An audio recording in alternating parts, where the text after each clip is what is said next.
ఇప్పుడు జీడిపప్పు పాకం. అవునండి. సో జీడిపప్పు పాకం ఎప్పుడు కూడా అందరూ చాలా వాటికి బయటే కొనుక్కొని తింటూ ఉంటారు. ఎందుకంటే ఆ పాకం సరిగ్గా రావాలి, అదంతా చేయడం కొంచెం కష్టం. అండ్ రాని వాళ్ళకి ఆ పాకం పట్టడం ఇదంతా కూడా కొంచెం తెలియదు కదా. అవునండి. కానీ చక్కగా మనం ఇంట్లో చేసుకున్నా మనకు అలాగే గట్టిగా అంటే ఆ టేస్ట్ అనేది వస్తుందా యాజ్ ఇట్ ఈస్ గా? ఓకే, సో ఇప్పుడు ఎలా తయారు చేసుకోవాలో మీరు చూపిస్తారు కదా. తప్పకుండా. ఓకే, మరి జీడిపప్పు పాకం తయారీకి కావాల్సిన పదార్థాలు ఏంటో ఒకసారి చూద్దాం. జీడిపప్పు పాకం తయారు చేయడానికి కావాల్సిన పదార్థాలు: జీడిపప్పు 200 గ్రాములు, బెల్లం 1 కప్పు, యాలకుల పొడి 1 టీ స్పూన్, నెయ్యి 1 టేబుల్ స్పూన్. రాజుగారు స్టార్ట్ చేద్దామా పాకం? ఓకే అండి. సో ముందుగా మనం జీడిపప్పును నేతిలో కొంచెం వేయించుకున్నాం. ఓకే. సో ఈ జీడిపప్పు పాకంకి ఎక్కువ అంటే అలా గుండులాగా ఉన్న పప్పునే తీసుకుంటూ ఉంటారు కదా. అవునండి. అదైతే బాగా వస్తుంది. అంటే ఆ థిక్నెస్ వస్తుంది, కొంచెం టేస్ట్ కూడా బాగుంటుంది. ఓకే, సో దీంట్లో జీడిపప్పు వేయించుకుని, కాకపోతే కొంచెం కాస్ట్లీ స్వీట్ ఇది. ఎంత క్వాంటిటీ చేసుకున్నా ఈ జీడిపప్పు పాకం అనేది మన మామూలుగా ఇలా చెక్కలు ఇలాంటివి చేసుకోలేము. కొంచెం అలా దూరగా వేగితే సరిపోతాయి రాజు గారు? సరిపోతుందండి. Okay okay.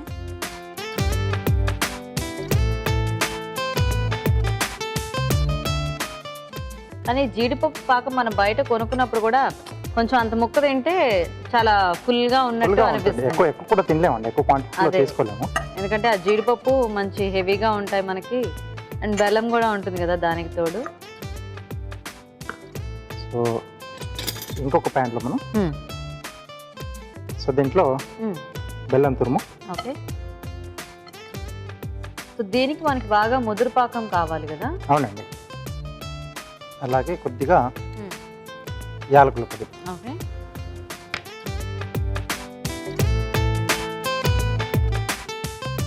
సో ఇది కొంచెం మనకు ఆ పాకంలో రావాలండి. సో కొంచెం ముదురు పాకం వచ్చేదాకా మనం కొంచెం అది అలా తిప్పుకుంటూ ఉండాలి కదా. అవునండి. సో అయితే రాజుగారు ఈలోగా మేము చిట్కా చూస్తాము. ఓకే అండి, ఇక్కడ పాకం రెడీ అవుతూ ఉంటుంది. ఈలోగా మనం ఒక చిట్కా చూద్దాం. ఇప్పుడు మీకోసం మరో మంచి చిట్కా.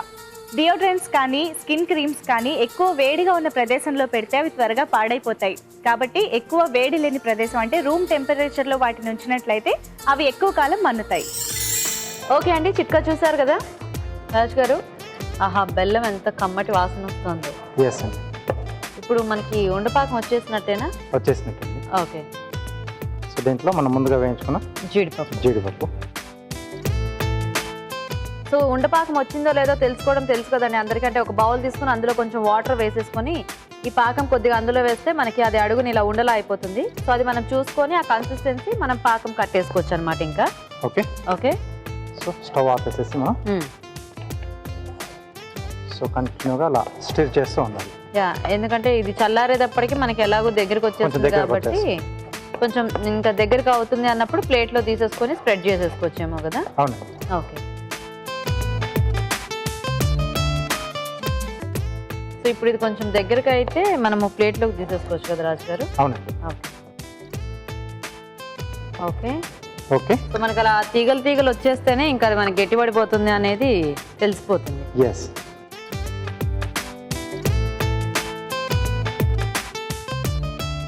ఓకే అండి. సో ఇది మనం దాంట్లోకి తీసేసుకోవాలి. యాక్చువల్గా ఇదంతా ఆరిపోయిన తర్వాత మనకు కొంచెం ముక్కలుగా కట్ చేసుకోవడం కష్టమే. అంటే మనకి దొరికేది కూడా అచ్చులుగానే దొరుకుతుంది ఎప్పుడు మనకి జీడిపప్పు పాకం మనం బయట చూసినా కూడా. సో అలా విరుపుకొని తినేస్తూ ఉంటారు కదా.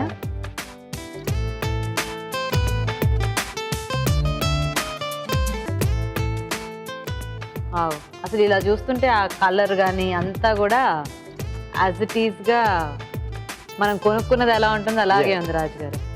సో ఇది కాస్త చల్లారాలి. సో చల్లారితే మనం ఇంకా తినేయచ్చు కదా. ఓకే. సో మనకి అచ్చు అయితే రెడీ కదా రాజు గారు. అవునండి. ఇప్పుడు కార్వింగ్ చూద్దాం. బీట్రూట్ తో ఫ్లవర్ చేస్తున్నానండి. ఓకే.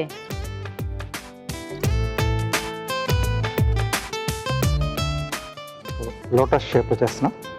అంటే పెటల్స్ లాగానా? అవునండి. ఓకే. సో అలా పీల్ చేసుకోవాలి మనం రెండు వైపుల నుంచి.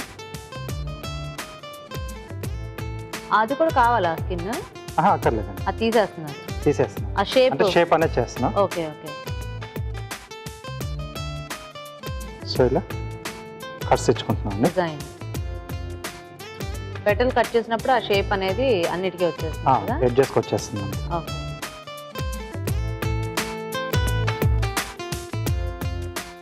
ఓకే, ఇక్కడ నుంచి మనం ఫీల్ చేసుకోవాలి.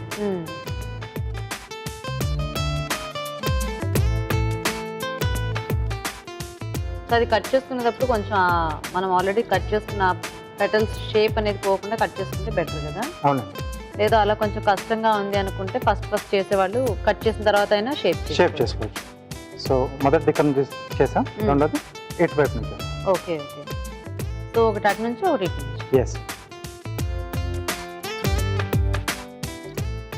సో ఈ కార్వింగ్లో కరెక్ట్గా టెక్నిక్స్ అనేవి ఫాలో అయితే ఇప్పుడు ఎక్స్పర్ట్స్ ఎలా చేస్తూ ఉంటారో అలాగే వచ్చేస్తుంది కదా. అంటే అటువైపు నుంచి ఎందుకు తీసుకోవాలి, ఇటువైపు నుంచి తీసుకోకూడదు, అంటే ఆ పెటల్ షేప్ అనేది ఈవెన్గా వస్తుంది. మనం తీసుకుంటే మనం అరేంజ్ చేసుకునేప్పుడు కూడా మనకు ఈజీగా ఉంటుంది. ఎస్, సైజెస్ అనేవి కూడా కరెక్ట్గా ఉంటుంది. యా, ఫ్లవర్ ఫార్మేషన్కి మనకి ఇలా అయితే ఈజీగా ఉంటుంది. అండ్ అన్ని పెటల్స్ ఒక రకంగా ఉన్నా కూడా మనకి ఆ ఫ్లవర్ షేప్ అనేది సరిగ్గా రాదండి. సో ఇక్కడ పోయిన చోట మళ్ళీ ఇంకొకసారి కట్ చేసేసుకోవాలి.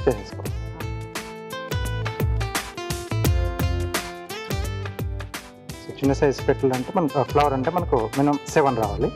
పెద్దదంటే 9 to 11. Okay okay.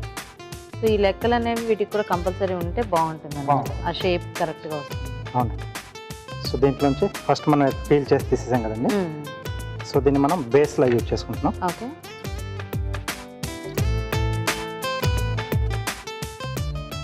So first ఈ వేస్ట్ పీస్ పెట్టేసుకుంటాం. సో కింద నుంచి అవి జారిపోకుండా స్టాపర్లా పనిచేస్తాం. Okay okay. So first open చేసుకున్నది ఫస్ట్ పెడతాం. సో సైజుల వారీగా పెట్టేసుకోవడం. అవునండి. రెండోది కొంచెం ఇలా క్రాస్గా వస్తుంది. మూడోది ఈ రెండింటి మధ్యలో గ్యాప్లో వస్తుందండి. ఓకే. ఈ గ్యాప్లో సో మన షేప్ అనేది మనకు తెలుస్తూ ఉంటుంది కదా, అలాగా అటు ఇటు చూసి అరేంజ్ చేసుకోవాలి. సో ఒక్కోసారి అంటే అవి కలిసిపోయినా ఫైనల్గా ఒక్కొక్క దాన్ని అలా మన ప్లేస్మెంట్ సెట్ చేసుకొని కూడా అరేంజ్ చేసుకోవాలి. Okay okay. అదే ఇలా తిప్పుకుంటే మనకి జరిగిపోతుంది కాబట్టి ఫైనల్గా అలా అరేంజ్ చేసుకోవచ్చు. ఓకే. సో చివరిగా మిగిలిపోయింది మనకి ఇలా బడ్లా వచ్చేస్తుంది. ఓకే. సో దాన్ని కూడా పెట్టేసుకోవాలి. సో ఇలాంటివి కొంచెం మనం వాటర్లో వేసుకున్న ఫ్లవర్ ఇలా బాగా విచ్చుకున్నట్టు బాగా విచ్చుకుంటుంది. ఓకే, రెడీ అండి. రెడీ. సో మనకి ఇది ఇంకొంచెం చల్లారితే మనం సర్వ్ చేసేసుకోవచ్చు కదా. ఓకే, సో చూసారు కదండి, చక్కగా బ్యూటిఫుల్ ఫ్లవర్తో మనకి పాకం కూడా రెడీ. మరి టేస్ట్ చూసే ముందు జీడిపప్పు పాకం తయారీ విధానం ఎలాగో ఇంకోసారి చూద్దాం. జీడిపప్పు పాకం తయారు చేసే విధానం: ఒక ప్యాన్లో నెయ్యి వేసి జీడిపప్పు వేసి వేయించి పక్కనుంచాలి. మరొక ప్యాన్లో బెల్లం తురుము, యాలకుల పొడి వేసి తగినన్ని నీళ్లు పోసి పాకం రానివ్వాలి. దీనిలో నేతిలో వేయించిన జీడిపప్పు వేసి దగ్గర పడినివ్వాలి. ఆపై నెయ్యి రాసిన ప్లేట్లోకి తీసుకొని సమంగా పరిచి కాస్త చల్లారనిచ్చి ముక్కలుగా కట్ చేసి సర్వ్ చేసుకుంటే జీడిపప్పు పాకం రెడీ.